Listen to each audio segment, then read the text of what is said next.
Hi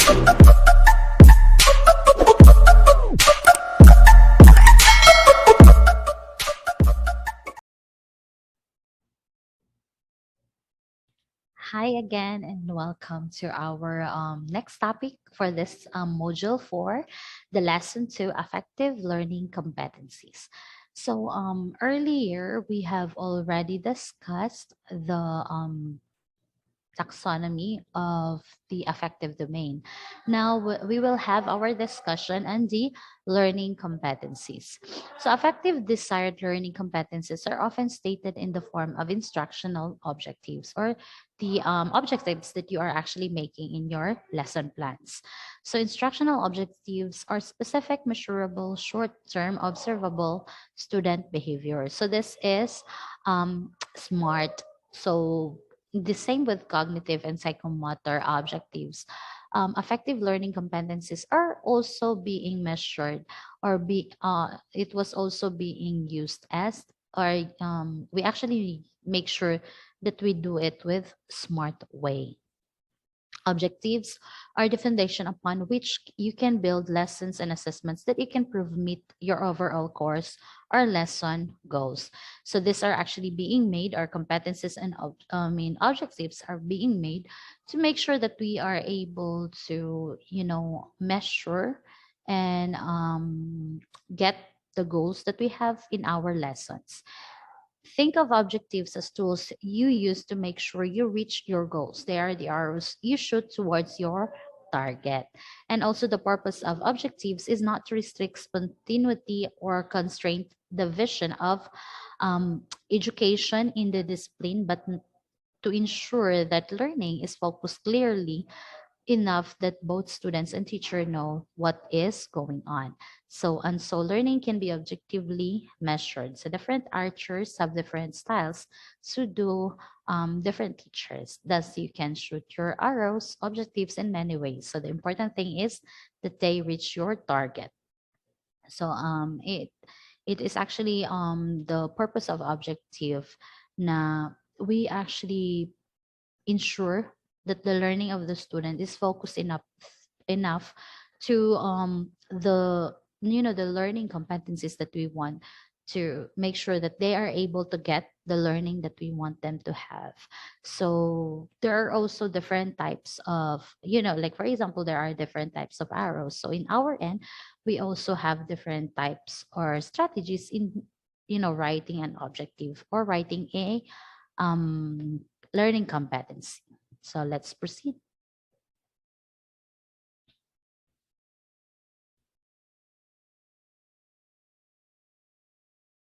Okay. So in the affective domain, and in particular, we will be considering learning competencies. We also consider the following concept. So in writing a learning competencies, we also need to, consider these concepts. First is the attitudes. So attitudes are actually defined as a mental predisposition to act that is expressed by evaluating a particular entity with some degree of favor or disfavor. So individuals generally have attitudes that focus on objects, people, or institutions. Attitudes are also attached to mental categories. So mental orientations towards concepts are generally referred to as values. Attitudes are comprised of four components. So attitudes mainly is of course one of the the one that we need to actually consider in creating a effective affective domain learning competency. So this is particularly a a mental predisposition to act, 'di ba? Yun yung mga tinitingnan natin sa mga students natin, the attitude. So that's what we are also making sure na binibigyan natin sila ng consideration when it comes to writing our objectives or learning competencies.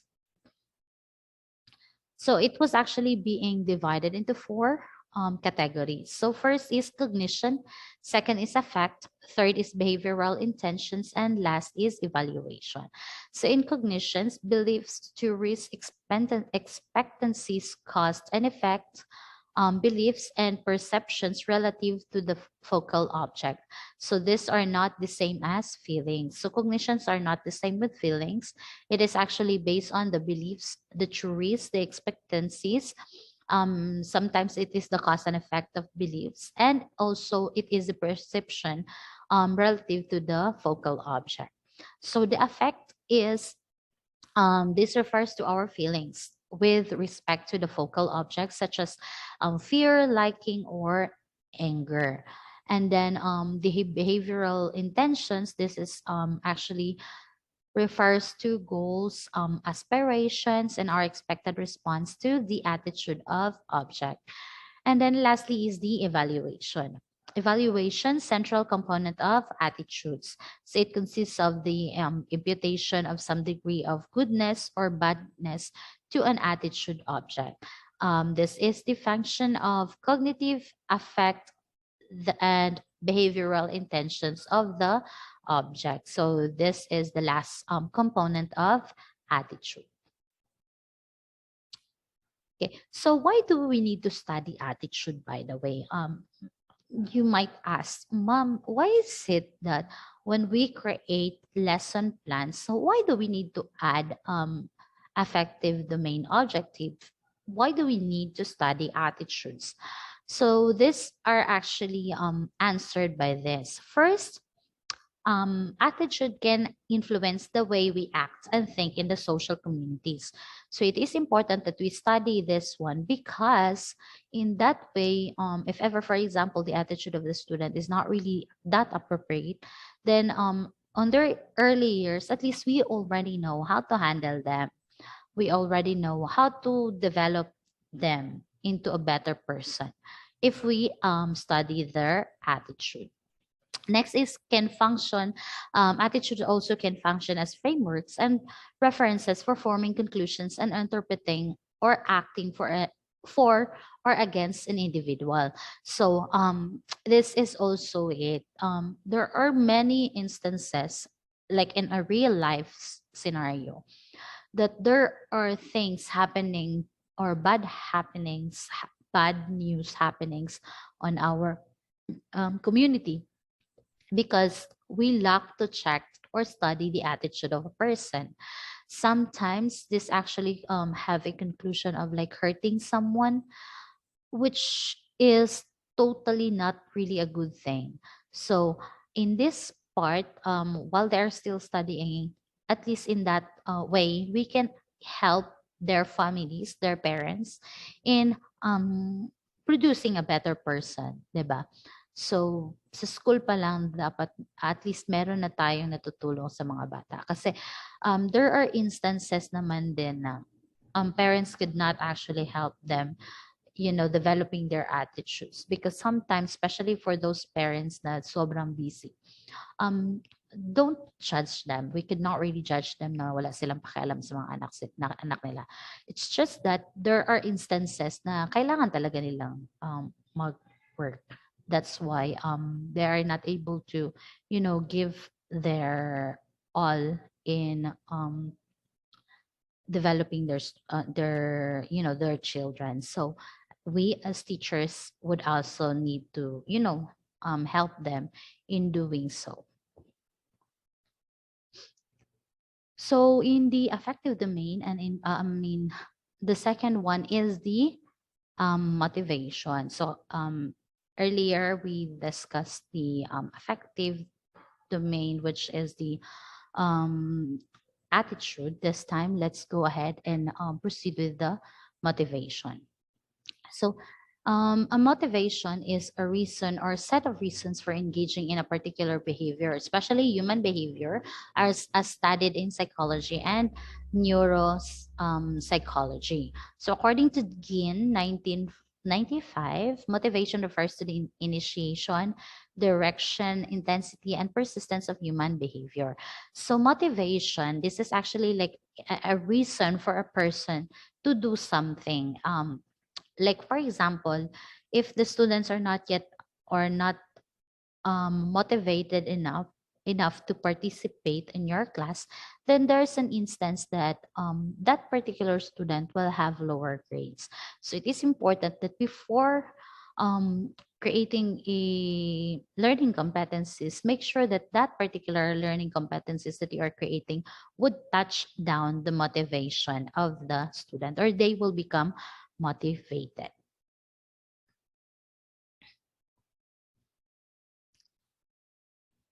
So according to Abraham Maslow hierarchy of human needs, or the need theory, one of the theories that explains human motivation, it is important that we actually help our students being motivated. Kasi this is actually an integral, or like, let's say, a component of a person na talagang kailangan. Like for example, in that student is already like a professional, I mean, he or she is already graduated, and kailangan na talaga niya ng trabaho. Now, if he or she is not motivated in his workplace, there's a possibility na hindi talaga siya magpa-perform. The same with the school. So what will happen is there might be a possibility na like 1 month or 2 months lang siya sa trabaho kasi ayaw niya, wala talaga siyang motivation. But if ever, for example, that person has a really firm motivation, like for example, his motivation is his family, then he will work hard, 'di ba? So it's important, according to the theory of Abraham Maslow, the hierarchy of needs, motivation is also part of it. So one of the theories that explain human motivation, it can be summarized as follows. Human beings have wants and desires which influence their behavior. So only unsatisfied needs can influence behavior. Satisfied needs cannot. So understandable naman siya, diba, na in all of us human beings actually have our wants and desires. So both of this one, our wants and desires, will actually influence our behavior. So kapag satisfied tayo sa mga wants and desires natin, so there's no need for us to be worried. Kay we know that it will not actually influence our behavior. But if we are unsatisfied, kulang na kulang talaga siya, then that would really mean na mag-iiba talaga ang behavior ng isang tao. So arrange in order of importance from the basic to the complex. So in the hierarchy of needs, it was actually being arranged to the order of importance, from the very basic to the complex need. Next is the person advances to the next level of needs only after the lower need is at least minimally satisfied. So it is not really necessary na like 100% satisfied ka sa isang bagay kasi honestly we don't have 100% satisfaction. What is at least we have like minimal lang. Because in the hierarchy of needs, if ever that particular first level or the basic level will be minimally satisfied, then a person will go to the next level. Pero kapag di siya satisfied sa first level, di pa siya makakapunta sa next level.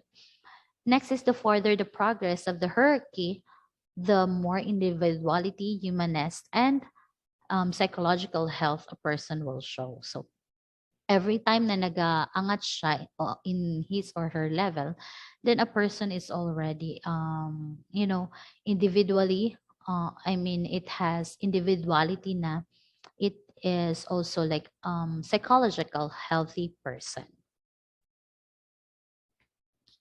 So this is the Abraham's Maslow hierarchy of human needs.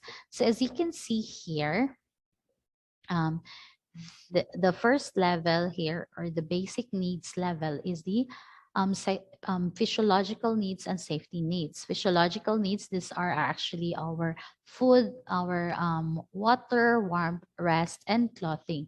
So ito yung mga basic needs talaga natin.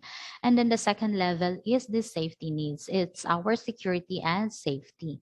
Then next is our psychological needs. This is our belongingness and loveness needs and esteem needs. So belongingness and needs is the intimate relationship with our family, friends, peers. Esteem needs is the prestige and feeling of accomplishment. This is the time that we are already able to see that we have accomplished our goals in life. Then lastly is the self-actualization, wherein the achieving one's full potential, including creative activities. So this is the self-fulfillment needs part. So at this time, ito na yung masasabi na mo na you are a completely healthy person, psychologically healthy person. Okay, so the two-factor theory by Frederick Hirschberg. So one of the theories that explain human motivation, also aside from Abraham Maslow, is Frederick Hirschberg. He stated that certain factors in the workplace result in job satisfaction while others do not. But if absent, lead to dissatisfaction. So he distinguished between. So he said that in working in a workplace, there are certain factors that affects human behavior. Like for example, it says here the motivators and the hygiene factors. So ito yung sabi niya na hindi naman talaga makakaapekto sa buhay ng tao if or sa satisfaction ng tao if ever they are able to get it. Pero kapag wala siya, like for example, the same with that, what I said earlier na, if they're able to get their needs, their wants and needs, desires and needs, then they're good to go. But if they do not have it, then that would affect their behavior. So this is the same with Frederick Hirschberg. So first is the motivators. Motivators, this is actually like the challenging work, recognition, responsibility, positive satisfaction. So ito yung binibigyan mo yung ng trabaho yung employee na challenging work ba yung binibigay sa kanila, and then you will provide recognition when they have achievements, and then you will get also or you will also have this responsibility, positive satisfaction. While if ever nawala ang motivators na ito, there's a possibility that hindi sila magiging satisfied sa trabaho nila, and they will definitely leave the job. So next is hygiene factors. This is like the status, job security, the salary, and French benefits. So which do not actually motivate if present, but if absent will result in demotivation. So usually ang ang mga ito, di naman talaga nakaka-motivate. Kung meron naman, like for example, if they have it, then they will not really affect the motivation of a person. But if for example, the status is not there, the salary is not there, of course, there will be demotivation. So that employee will quit, like literal na magkukwit talaga sila. So the erg theory, erg means existence, relatedness, and growth by Clayton Alderfer. So the erg theory is related also to Maslow's hierarchy of needs. But erg or Clayton actually he expanded this particular theory. So in this one, he says that the existence is the safety and physiological of the human needs. So in Maslow's hierarchy, this is the basic needs. The relatedness is the social, which is yung belongingness. And then growth is the self-esteem and self-actualization. So, yun yung ginawa ni Clayton Alderfer.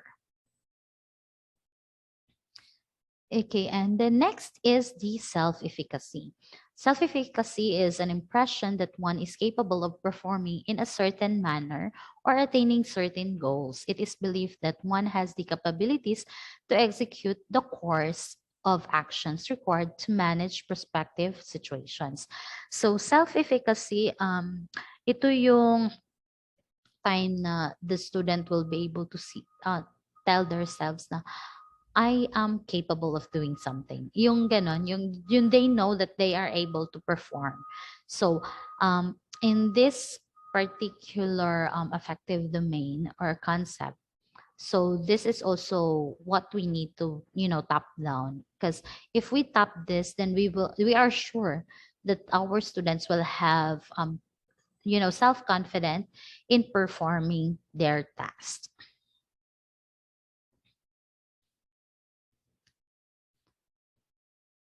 So affective traits and learning targets. So the word affective refers to a variety of traits and disposition that are different from knowledge, reasoning, and skills.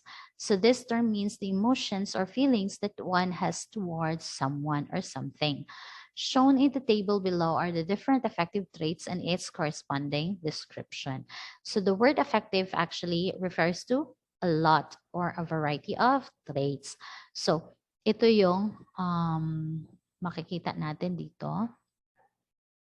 So these are the affective So these are the affective traits and learning targets. So first is attitude. So I already discussed to you earlier what is the attitude. And then next is the interest, personal preference for certain kinds of activities. So we need to make sure na ma-tap din natin yung interest ng students, values. These are the importance, worth, or usefulness of modes or conduct and end states of existence. Next is the opinions. That these are the beliefs about specific occurrences and situations. And then the preferences, the desire to select one object over another. So ito yung they you will actually ask them to like select on what they want, and what they prefer is that the preferences. Next is the motivation, which I already discussed earlier. Next is academic self-concept, self-perception or competence in school and learning. So ito yung self-concept nila. Next is self-esteem, attitudes towards oneself, degree of self-respect, worthiness, or desirability of self-concept. So ito yung magkakaroon na sila ng mga self-confidence nila and all. Locus of control, self-perception of whether success and failure is controlled by student or by external influences. So this is self-perception. If ever they would, their perception will be their success or their failure. Next is emotional development. So this is the growth, change, and awareness of emotions and ability to regulate emotional expression. Next is the social relationships. This is the interrelationship or interpersonal relationship and interactions between one person to another. Next is altruism, willingness and propensity to help others. So ito yung willingness of a person to help others. Next is moral development, attainment of ethical principles and that guides decision making and behavior. And lastly, the classroom development, nature of feeling, tones, and interpersonal relationship in a class. Okay, so that is the traits that we need to actually have our targets or learning targets in creating affective domain objectives. Okay, so that is the end of our lesson 2. So let's continue to watch for our lesson 3. Right.